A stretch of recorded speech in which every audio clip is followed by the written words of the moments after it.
నమస్తే, welcome to I dream చర్చ with కవిత. అమ్మ దయ ఉంటే అన్నీ ఉన్నట్లే. అలాంటి దయగల తల్లికి బోనం సమర్పించేందుకు నగరం వేదిక కాబోతోంది. ఆషాఢం వచ్చింది. అయితే ఆషాఢ మాసంలోనే అమ్మవారికి బోనం ఎందుకు సమర్పిస్తారు? బోనం ఇవ్వడం వెనుక ఉన్నటువంటి ప్రాధాన్యత, ప్రాముఖ్యత, ప్రాశస్త్యం ఏంటి? ఎందుకని అమ్మకి మనం బోనం సమర్పిస్తున్నాము? మనతో పాటుగా ఉన్నారు ముగ్గురు ప్రముఖమైనటువంటి గెస్ట్లు. మొదటగా సాత్విక్ శర్మ గారు, లోయర్ ట్యాంక్ బండ్లో ఉన్నటువంటి కట్టమైసమ్మ టెంపుల్ ప్రధాన అర్చకులు. ఆ తర్వాత ఆధ్యాత్మికవేత్త ఉషా వేమూరి గారు. ఇక నగర వ్యాప్తంగా జరుగుతున్నటువంటి బోనాల ఉత్సవాలకి ప్రభుత్వం తరఫున అధికారికంగా బోనం సమర్పించేటువంటి రాధిక జోగిని గారు. నమస్కారం అండి. మీ ముగ్గురికి కూడా బోనాల శుభాకాంక్షలు. సాత్విక్ శర్మ గారు, ఫస్ట్ మీతో స్టార్ట్ చేద్దాము. అమ్మకి బోనం సమర్పించడం, అసలు దాని వెనకాల ఉన్నటువంటి నేపథ్యం ఏంటి? అమ్మే కదా మనకు అన్నీ ఇచ్చేది. ఆ అమ్మకి మళ్ళీ మనం ప్రత్యేకంగా వెళ్ళి ఇవ్వడం ఏంటి అసలు? సర్వమంగళ మాంగళ్యే శివే సర్వార్థ సాధకే శరణ్యే త్ర్యంబకే దేవి నారాయణి నమోస్తుతే. అందరినీ కూడా మంగళకరంగా చూసేటువంటి ఆ జగన్మాతకి ఆవిడ ఆలనా పాలన చూసేటువంటి యొక్క కర్తవ్యం కూడా మన మీద ఉంది కాబట్టి అమ్మవారికి భోగం సమర్పణ చేస్తున్నాం. సాంస్కృతిక నామం భోగం. ఇది మన పర్యావసనంగా తెలంగాణలో బోనం కింద వచ్చింది. దీన్ని భోగం, అమ్మవారికి భోజనం సమర్పణ చేస్తున్నాం. మన ఇంట్లో ఉన్నటువంటి యొక్క దుష్ట శక్తులన్నింటినీ కూడా వాటి నుండి మన కుటుంబ సభ్యుల్ని కాపాడుకోవడం కోసం పశువుల్ని, మన ఇంట్లో ఉన్నటువంటి వ్యవసాయ క్షేత్రాన్ని, అట్లాగే ఇంట్లో ఉన్నటువంటి పిల్లల్ని, పెద్దల్ని అందరినీ కాపాడుకోవడం కోసమని ఆ జగన్మాతకి మనం ప్రసాదం సమర్పణ చేస్తున్నాం. ఆవిడ ప్రసాదం స్వీకరించినాక మిగిలిన ప్రసాదాన్ని తీసుకొచ్చి ఇంటిల్లిపాది ఆడపడుచులతో కూర్చొని భోజనం చేయడం మనకి పరిపాటిగా వస్తున్నటువంటి ఆచారం. ఆ జగన్మాతకి మనం కొద్దిగా ప్రసాదం అర్పణ చేస్తే ఆ జగన్మాత యొక్క అనుగ్రహం వలన మన కుటుంబ సభ్యులు, మన పల్లెలో ఉన్నటువంటి వాళ్ళందరూ కూడా ఆయురారోగ్యాలతోటి, సుఖ సంతోషాలతోటి ఉంటారని చెప్పేసి అని ప్రగాఢమైనటువంటి విశ్వాసం. అందువల్లనే అమ్మవారికి భోగం సమర్పణ చేయడం అనేది అనాదిగా ఇది శాక్తేయాగమంలో చెప్పబడిందమ్మా. ఇదేదో మనం యాదృచ్ఛికంగానో ఏదో కావలసుకోనో మనం కొత్తగా రూపకల్పన చేసినటువంటి పద్ధతి కాదు. ఇది తరతరాలుగా కొన్ని శతాబ్దాలుగా వస్తున్నటువంటి ప్రకృతిలో చేసేటువంటి కార్యక్రమం. ఆషాఢమాసం చాలా విశేషమైనటువంటి మాసం. ఆ ఆషాఢమాసంలో వారాహి అమ్మవారు ఉద్భవన జరిగింది. దుష్ట రక్షణకై ఆ యొక్క శత్రువుల్ని, రాక్షసుల్ని అందరినీ కూడా నాశనం చేయడం కోసం అమ్మవారు నాగలి పట్టుకొని బయలుదేరింది. మీరు ఏరువాక పౌర్ణమి నుంచే పూర్వకాలంలో రైతులు నాగలి పట్టుకుంటూ దున్నుతూ వెళ్ళేవారు. గొడ్లకి పూజ చేసి, ఎద్దులకు పూజ చేసి, నాగలి వేసి ఏరు దున్నేవారు. అటువంటి ఏరుని కాపాడేది కూడా ఆ గ్రామ దేవతనే. ఆ వ్యవసాయాన్ని కాపాడేది కూడా ఆవిడే. ఆ గొడ్లని కాపాడేది కూడా ఆ జగన్మాతనే. మన ఇంట్లో ఉన్నటువంటి పిల్ల పాపల్ని, మన ఇంట్లో ఉన్న ఆడపడుచుల్ని, మన పెద్దవాళ్ళందరినీ కూడా కాపాడేటువంటి గ్రామదేవత కాబట్టి ఆవిడకి ఈ యొక్క ఆషాఢ మాసంలో పూర్వకాలంలో కొత్త రకమైనటువంటి మహమ్మారులు చాలా విపరీతంగా విజృంభించేవి. అటువంటి వాటి బారి నుండి కాపాడవలసిందిగా అమ్మవారికి చలవ చేయడం కోసమని చలవ పదార్థాలతో భోగాన్ని సమర్పణ చేసేవారు. సో ఉషా గారు, ఇప్పుడు గుళ్ళలో మన దేవాలయానికి వెళ్ళినప్పుడు నైవేద్యం అంటాం, లేకుంటే ప్రసాదం అంటాం. నైవేద్యం ప్రసాదం కాదు, బోనం అని చెప్పి చాలా ఈజీగా, టెక్నికల్ టర్మ్ పెద్దగా అనిపించకుండా చాలా సింపుల్గా అనిపించేటువంటి బోనాన్ని సమర్పించడం. బోనం కూడా మనం ఏం తింటున్నామో, ఏది చలువ చేస్తుందో దాన్ని మాత్రమే పెట్టడం. ఏంటి దీని వెనకాల ఉన్నటువంటి మతలబ్ అంటారు కదా, శాస్త్రీయ దృక్పథం ఏంటి అందులో, అసలు ఏముంది? అది అంటే ఇప్పుడు మామూలుగా ఇందాక వీరు చెప్పినట్టుగా మనకి ఆషాఢం అంటే తెలుగు సంవత్సరాల్లో 4వ నెల. చైత్రం నుంచి మొదలవుతుంది మనకి తెలుగు క్యాలెండర్. అందులో చైత్రం, వైశాఖం, జ్యేష్టం, ఆషాఢం. ఇవాళ జ్యేష్ఠ అమావాస్య చేసుకుంటున్నాం. మన అమ్మవారికి చాలా విశేషమైన రోజు. తర్వాత రేపటి నుంచి ఆషాఢ మాసం మళ్ళీ అమ్మవారిది కొనసాగుతుంది మనకి. అయితే ఇందులో నేను ఆలోచించేది ఏమిటంటే, ఇప్పుడు మామూలుగా మనకి శక్తి ఉపాసన చేసేటప్పుడు గుణాల ప్రకారం మనం అమ్మవారిని తీసుకుని ఉపాసన చేస్తే సత్వరజస్తమో గుణాలు, 3 రకాల గుణాలు ప్రతి వాళ్ళ దగ్గర ఉన్నాయి. అది కాంపోజిషన్ వేరియేషనే అంతే. అంటే సత్వగుణం ఎంత ఉండాలి, ఎక్కువ ఉన్నవాళ్ళు చక్కగా లలిత అమ్మవారిని ఉపాసన చేసుకుంటూ చాలా సాత్వికంగా, నెమ్మదిగా, అసలు మాట గట్టిగా మాట్లాడడానికి కూడా ఆలోచిస్తూ, అందరిలోనూ ఆ లలితమ్మని దర్శిస్తూ అలాంటి దృక్పథంతో ఉంటారు. అది సాత్వికమైన పూజ. తర్వాత తమోగుణం, అసలు ఏమి చెయ్యరు, నిద్రపోతూ లేకపోతే ఎప్పుడు ఏదో లేజీగా ఉండడం, ఇట్లాంటి లక్షణాలు మనలో ఇవన్నీ ఉంటాయి ప్రతి వాళ్ళల్లో. అమ్మవారిలో కూడా లలితమ్మవారుగాను ఆవిడే భాషిస్తూ ఉంటుంది. అవసరమైనప్పుడు బండాసురుడిని వధించడానికి ఆవిడే ఆయుధాలన్నీ పెట్టుకుని ఆవిడే వెళ్తుంది. అదే అమ్మ సత్వరజస్తమో గుణాలని మూడింటిని కూడా ప్రకోపించుకుని ఏ వృత్తి చేయాల్సి వచ్చినప్పుడు ఇప్పుడు మనం ఏమంటున్నామని పంచకృత్య పరాయణ అనే నామం ఉంది లలితా సహస్రనామాల్లో అమ్మవారికి. అంటే సృష్టి, స్థితి, లయ, తిరోధానం, తర్వాత అనుగ్రహం 5 గుణాలు ఆవిడ దగ్గరే ఉన్నాయట అమ్మవారి దగ్గర. అంటే ఇప్పుడు సృష్టి చేయడానికేమో బ్రహ్మని నియోగించారు. అలాగే మనకి స్థితికి విష్ణుమూర్తికి అదొక డెలిగేషన్ అన్నమాట, డెలిగేషన్ ఆఫ్ పవర్. ఆయనకు అథారిటీ ఇచ్చారు. తర్వాత లయం చేయడానికి రుద్రుడికి, శివుడికి ఇచ్చారు.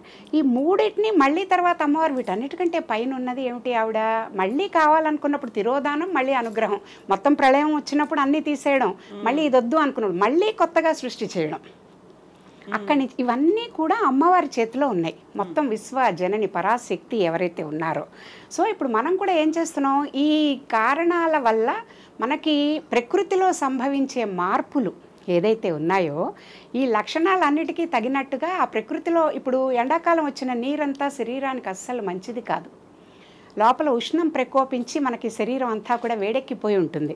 దీని వెనక చాలా చాలా అసలు మన ఆచారాల్లో పెట్టినవి కూడా గమనిస్తే చైత్ర వైశాఖ జ్యేష్ఠాల్లో పెళ్ళిళ్ళైన కొత్త దంపతుల్ని కూడా విడిగా ఉండమంటారు ఆషాఢ మాసంలో. ఎందుకంటే ఇప్పుడు కన్సీవ్ అయిన తల్లులకి డెలివరీ ఎండాకాలం అవుతుంది. తల్లికి పిల్లకి కూడా దాంతో చాలా ఇబ్బందులు ఉంటాయి. శాస్త్ర ప్రకారంగా చెప్పారు.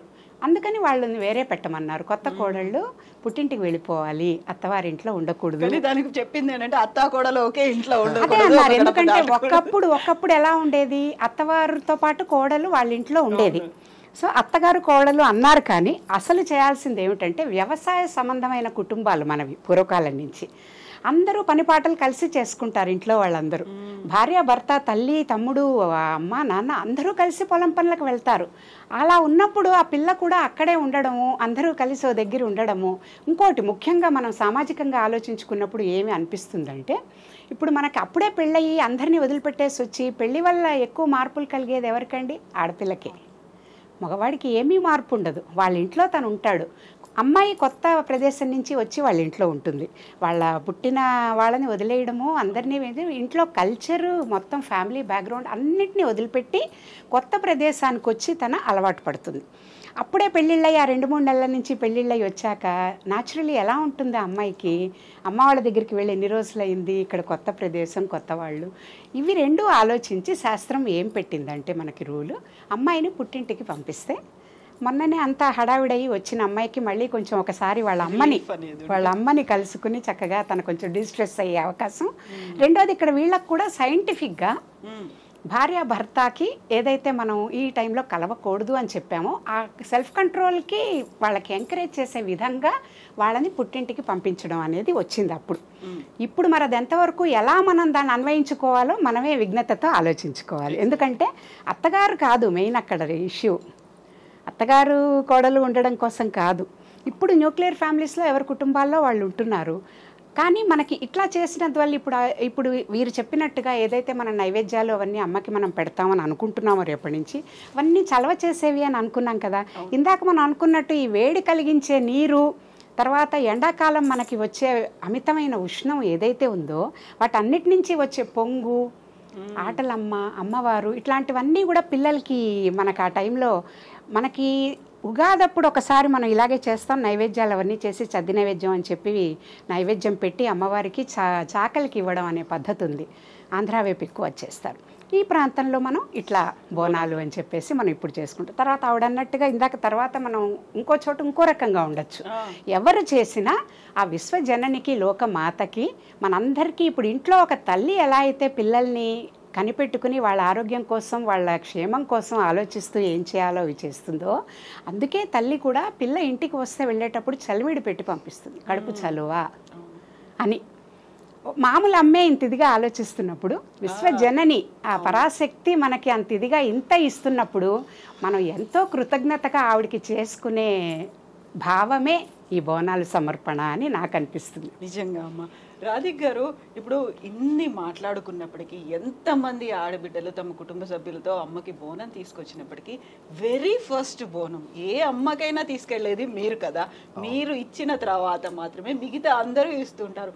ఇప్పుడు ఏమనిపిస్తుంది, మీరు ప్రతి గుడికి మొదటి బోనం అనేది మీ నెల రోజుల పాటు జరిగే ఉత్సవాల్లో తీసుకెళ్లడం అంటే ఎలాంటి భావన ఉంటుంది అసలు? ముందుగా తెలంగాణ జంట నగరాల ప్రజలందరికీ బోనాల పండుగ శుభాకాంక్షలు 18 తరఫు నుంచి, అలాగే మా తరఫు నుంచి. నేను చెప్పాలి ఏంటి అని అంటే, ప్రతి ఒక్క ఫెస్టివల్ ఒక నెల, ఒక రోజు 2 రోజులు జరుపుకుంటారు. కేవలం ఈ ఆషాఢ మాసంలో జరుపుకునే ఒక పండగే నెల మొత్తం జరుపుకుంటారు. అలాగే ఆషాఢం శ్రావణం కలిపి 2 నెలలు అమ్మవారి పండగలు కంటిన్యూగా అవుతాయి. మధ్యలో చాలా గ్యాప్ ఉంటుంది. మార్చ్, ఏప్రిల్, మేలో ఏం పండగలు ఉండవు. ఈ గ్యాప్ అంతా ఇచ్చిందంతా ఒకటేసారి ఆషాఢ మాసం నుంచి శ్రావణ మాసం దాకా ప్రతి ఆడపడుచు చాలా సంతోషంగా, అందంగా, ఆనందంగా జరుపుకునే పండగ. కరువు తీరా అంటారు మామూలుగా. ఎదురు చూస్తూ ఉన్నాము, రావట్లేదు, ఇప్పుడు వచ్చింది పండగ. అందులో ప్రత్యేకంగా మేము ప్రతి గుడికి వెళ్ళి అమ్మవారికి బోనం సమర్పించడం ఎందుకు స్పెషల్ అంటే, మేము మా హోల్ సోల్ అంతా దేవుడికి డెడికేట్ చేస్తుంటాం. మాకు లైఫ్లో పెళ్ళి, పిల్లలు అలాంటివి ఏమి ఉండదు. ఒక బ్రహ్మచర్ని లైఫ్ అనమాట. ఏదున్నా మేము 24 గంటలు అమ్మ ధ్యానంలో ఉంటాము, ఆమెకు పూజలు చేస్తూ ఉంటాం. కాబట్టి వాళ్ళు పూజలు ఎవరైతే బోనాలు ప్రత్యేకంగా మాతో చేయించాలనుకుంటారో వాళ్ళు కూడా వీళ్ళ ద్వారా చేయిస్తే అమ్మకు నైవేద్యం కానీ బోనం కానీ సమర్పించి వీళ్ళు ఎక్కిస్తే అమ్మ నైవేద్యం తింటుంది. వీళ్ళ ద్వారా అమ్మవారికి బోనం ఎక్కిస్తే అమ్మ ఆలకిస్తుందన్న ఒక నమ్మకంతో చేయిస్తుంటారు. అలాగే వెళ్ళిన ప్రతి చోట మమ్మల్ని ఎందుకు స్పెషల్గా చేస్తారు అని అంటే, మేము ఆ డప్పు చప్పులకి ఆ లయబద్ధంగా ఆ నృత్యం చేస్తూ ఆ అటైర్లో అన్నన్ని కిలోలు బోనం ఎత్తుకొని అమ్మ ఆవగించి మేము ఆడుతూ నృత్యం చేస్తూ ఆ గుడి దాకా వెళ్తాం. హోల్ టోటల్ బోనాల్లో అందరు వెయిట్ చేసేది ఏంది అని అంటే, బోనాల పండగ అంటేనే డప్పు చప్పుళ్ళు, అలాగే మేళ తాళాలు ఆడి తాగి తిని చిందేసే పండగ అని చెప్పాలి. ప్రతి ఒక్కరికి ఎంజాయ్ చేసే పండగ అని అంటే ఫస్ట్ బోనాలే గుర్తొస్తాయి. ఎందుకంటే ప్రతి ఒక్కరి ఇంట్లో ఫస్ట్ అమ్మకి బోనం సమర్పించే దగ్గర నుంచి నైట్ వరకు ఆ అమ్మవారి పలారం బండ్లు, తొట్టెళ్ళు అలాంటివన్నీ ఊరేగింపులుగా వస్తుంటాయి. అవన్నీ వచ్చేంత వరకు ప్రతి ఒక్కరు కూడా చిన్న నుంచి పెద్ద దాకా కలిసి సంతోషంగా, ఆనందంగా చేసుకునే పండగ బోనాలు అని చెప్పాలి. సో ఇప్పుడు రాధిక్ గారు ఒక మాట చెప్పారు, సాత్విక్ శర్మ గారు, డప్పు చప్పుళ్ళు, విన్యాసాలు ఉంటాయి, పోతరాజులు ఉంటారు, శివసతుల నృత్యాలు, ఇవన్నీ ఉన్నప్పుడు ప్రత్యేకంగా కనిపించేది ఎలా అయితే జోగిలు తీసుకొచ్చేటువంటి బోనమో పోతరాజులు కూడా అంతే ప్రత్యేకంగా ఉంటారు. ఒక మాట ఏమంటారంటే, 7 అక్క చెల్లెలకి ఒక సోదరుడుగా. ఎందుకంత ప్రత్యేకత పోతరాజుకి? వాస్తవికానికి మన యొక్క గ్రామ దేవతల అక్క చెల్లెళ్ళకి ఒక చాలా ప్రీతివంతమైనటువంటి యొక్క సోదరుడు ఈ యొక్క పోతరాజు. మనం ముందుగా చెప్పుకున్నట్టుగా ఈ యొక్క దుష్ట సంహారం నిమిత్తం ఈ అక్క చెల్లెళ్ళు వెళ్తున్నప్పుడు వీరికి తోడుగా ఆ యొక్క పోతరాజు వెళ్ళేవారని చెప్పండి మన శాక్తేయ ఆగమంలో చెప్పబడింది. ఎప్పుడైతే ఆ పోతరాజుల విన్యాసము, ఆ జోగిని స్త్రీలు తీసుకునేటువంటి యొక్క సమర్పణ చేసే భోగం ఎలా అయితే తీసుకెళ్తారో, ఇప్పుడు మనకి ఏది ఇష్టమో అది ఇస్తే మనం చాలా సంతోషపడతాం, రాగానే ఎంతో అద్భుతంగా మనం దాన్ని ఫీల్ అవుతాం. అలాగే అమ్మవారికి ఇష్టమైనటువంటి యొక్క జోగిని స్త్రీలు, అలాగే వారి సోదర సమానుడైనటువంటి యొక్క పోతరాజు అలా ముందుగా వస్తూ ఆ డప్పు వాద్యాలతోటి, నృత్యాలతోటి చిన్న పెద్ద ఆడ మగ అందరూ కూడా సమైక్యంగా ఆడుకుంటూ ఆహ్లాదకరంగా అమ్మవారికి సమర్పణ చేస్తే ఒక తల్లికి అంతకంటే ఇంకెక్కువ ఏం కావాలమ్మా? ఆ సంతోషం కంటే ఇంకెక్కువ ఏం పొందుతుంది చెప్పండి. ఆ విధంగా చాలా తొందరగా అమ్మవారి మనస్సుకు హత్తుకుంటుందనేది మా యొక్క నమ్మకం. సో ఉషా గారు, బోనం అలంకారం కూడా భలే కన్నుల పండుగ కనిపిస్తుంది. అక్కడ మనం ఏదైతే ఒక ప్రత్యేకంగా చెప్తూ ఉంటామో, పసుపు కుంకుమలు ఉంటాయి, అందులో వేప పువ్వు ఉంటుంది, వేప మండలు ఉంటాయి, ఇవన్నీ దానికి అలంకారానికి ఎందుకంత ప్రత్యేకత కనిపిస్తుంది మనకు? ఎప్పుడైనా కూడా అమ్మవారినమ్మ మనం చక్కగా అలంకరించుకొని చూసుకుంటాం. అసలు మామూలుగా ఆధ్యాత్మికంగా ఆలోచిస్తే ప్రతి స్త్రీ కూడా అమ్మవారి స్వరూపమే కదా. మనం చిన్నప్పుడు పిల్లలు పుట్టినప్పుడు కూడా బాల అని చెప్పి 2 ఏళ్ల నుంచి కూడా వాళ్ళకి బాల పూజ అని చేసుకుని అక్కడి నుంచి ఎదుగుతూ వస్తూ ఉన్నప్పుడు పెద్ద మనిషి అయ్యే వరకు కూడా వాళ్ళని చక్కగా ప్రతి సంవత్సరం ఒక్కొక్క సంవత్సరం పెరుగుతూ ఉన్నట్టు భావించి బాల పూజ చేస్తాం, కన్యా పూజ చేస్తాం. పునిస్త్రీకి మనం సువాసిని పూజ చేస్తాం, పెళ్ళైన వనితకి.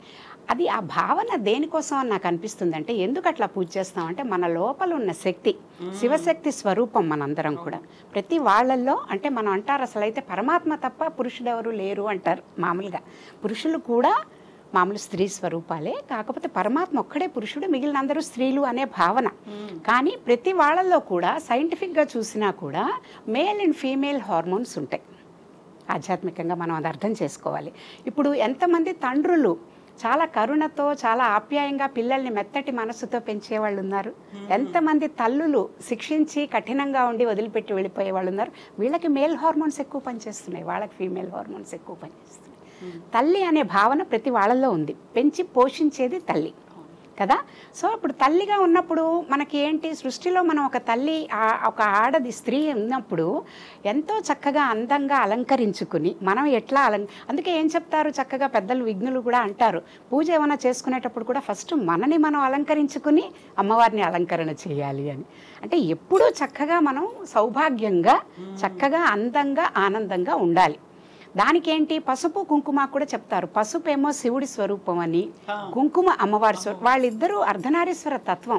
అక్షరాన్ని ఎలా అయితే ఉండరు అసలు విడతీయలేము. కాబట్టి పసుపు కుంకం, పసుపు రాయడం కుంకం పెట్టడం అంటే మన శివుణ్ణి, మన శివానందలహరిలో చదువుకున్న సౌందర్యలహరిలో చదువుకున్న శివుడిని పార్వతీదేవిని విడిగా చూడలేము. ఇద్దరూ ఒకటే, సగం సగం. వాగర్ధావివ సంపృక్తో వాగర్త ప్రతిపత్తయే జగత పితరం వందే పార్వతీ పరమేశ్వరం. ఇద్దరు సగం సగం. ఆ సగం సగం ఉన్నప్పుడు ఆలోచన ఒకళ్ళు, ఆచరణ ఒకళ్ళు అంటారు. ఆచరణ శక్తి రూపంగా మనం అమ్మవారిని కొలుచుకుంటున్నాం.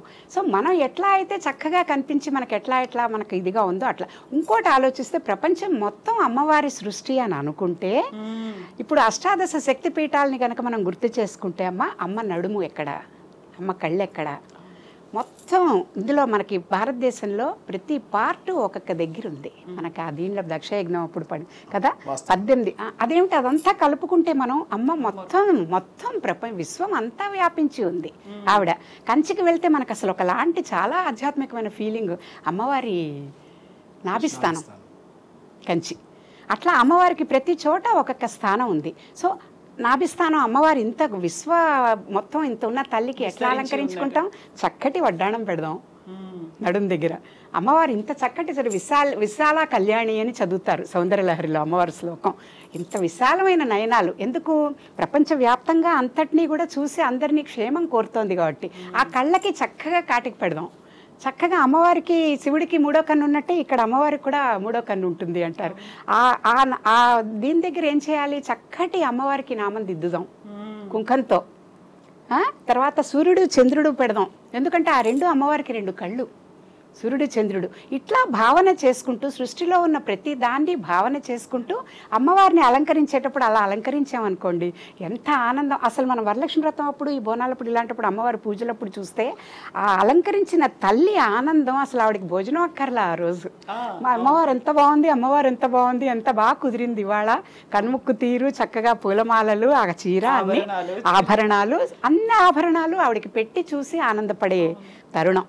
అంటే ఏంటంటే దీంట్లో సిగ్నిఫై చేసేది మనం నేర్చుకోవాల్సింది ఏంటంటే, ఇవంతా బాగుంది, అసలు నేర్చుకోవాల్సిన ఆధ్యాత్మిక కోణం ఏంటంటేనమ్మా, ప్రతి వాళ్ళల్లో ఉన్న అమ్మ తత్వాన్ని చూస్తూ ప్రతి వాళ్ళల్లో భగవంతుణ్ణి చూడగలగాలి. అది అల్టిమేట్ సాధనకి మనకి పరాకాష్ట. అంటే అంతవరకు ఇవన్నీ నెమ్మదిగా నడుస్తూ ఉంటాయి మనకి కార్యక్రమాలు. ఫైనల్గా మనం నేర్చుకోవాల్సింది ఏంటంటే, ఏ అమ్మని చూసినా కూడా విశ్వజనని గుర్తు రావాలి. ఆవిడ అమ్మవారు స్వరూపము. అందుకే ఇంటికి వచ్చిన అమ్మకు కూడా మనం ఏం చేస్తాం, ఎవరు ఆడవాళ్ళు వచ్చినా కూడా బొట్టు పెట్టి చేతిలో ఒక పండో ఏదో ఇస్తాం. పోనీ పండు ఉన్నా లేకపోయినా చక్కగా బొట్టు పెడతాం, అమ్మవారి స్వరూపంగా భావించి వాళ్ళకి గౌరవం చేయడం అనమాట, వాళ్ళకి మర్యాద చేయడం అన్నది. అంటే అమ్మ సాక్షాత్ అమ్మే మన ఇంటికి వస్తే, మనం ఇప్పుడు గుడికి రేపు మనం వెళ్ళామని అసలు ఎంత చక్కగా అలా అలంకరణ కానీ ఇది కానీ, అలాగా మన ఇంటికి కూడా ఎవరైనా వచ్చినప్పుడు అమ్మవారి స్వరూపంగా ఆవిడ మన ఇంటికి వచ్చింది, ఈవిడికి మనం సత్కారం చేసుకోవాలి అనే భావన. సో రాధిక గారు, అంత బరువైనటువంటి బోనాన్ని మీరు ఎత్తుకుంటారు, మీరు చేసుకునేటువంటి అలంకారంతో పాటుగా అమ్మవారికి అంత పెద్ద అలంకారం చేసి, ఒక పక్కన నిమ్మకాయల దండలు కూడా వేసుకొని, నోట్లో నిమ్మకాయలు, ఒక త్రిశూలం, ఇవన్నీ పట్టుకొని అలా నృత్యం చేస్తూ వెళ్ళడం అనేది కొన్ని గంటల పాటు కొనసాగుతుంది. అంత ఎనర్జీ ఎక్కడి నుంచి వస్తుంది మీకు? అది మేము ఆషాఢ మాసము అందరూ అనుకునే విధంగా ఉండదు మాకు. మేము చాలా నియమ నిష్టలతో ఉంటాము. మేము ఎక్కడికి వెళ్ళినా ఆ నియమ నిష్టలను పాటిస్తాము. ఆషాఢ మాసం నెల అంతా అమ్మవారికి ప్రతి గుడిలో మేము బోనం సమర్పిస్తాం కాబట్టి ఎక్కడ కూడా మేము తగ్గకుండా నిష్టతో అమ్మవారి బోనం రెడీ చేసేటప్పుడు కూడా మేము ఎంత అందంగా అలంకరించుకుంటామో అమ్మని కూడా మా తలపైన పెట్టి తీసుకెళ్తాం కాబట్టి ఆమెను కూడా అంత అందంగా అలంకరిస్తాము.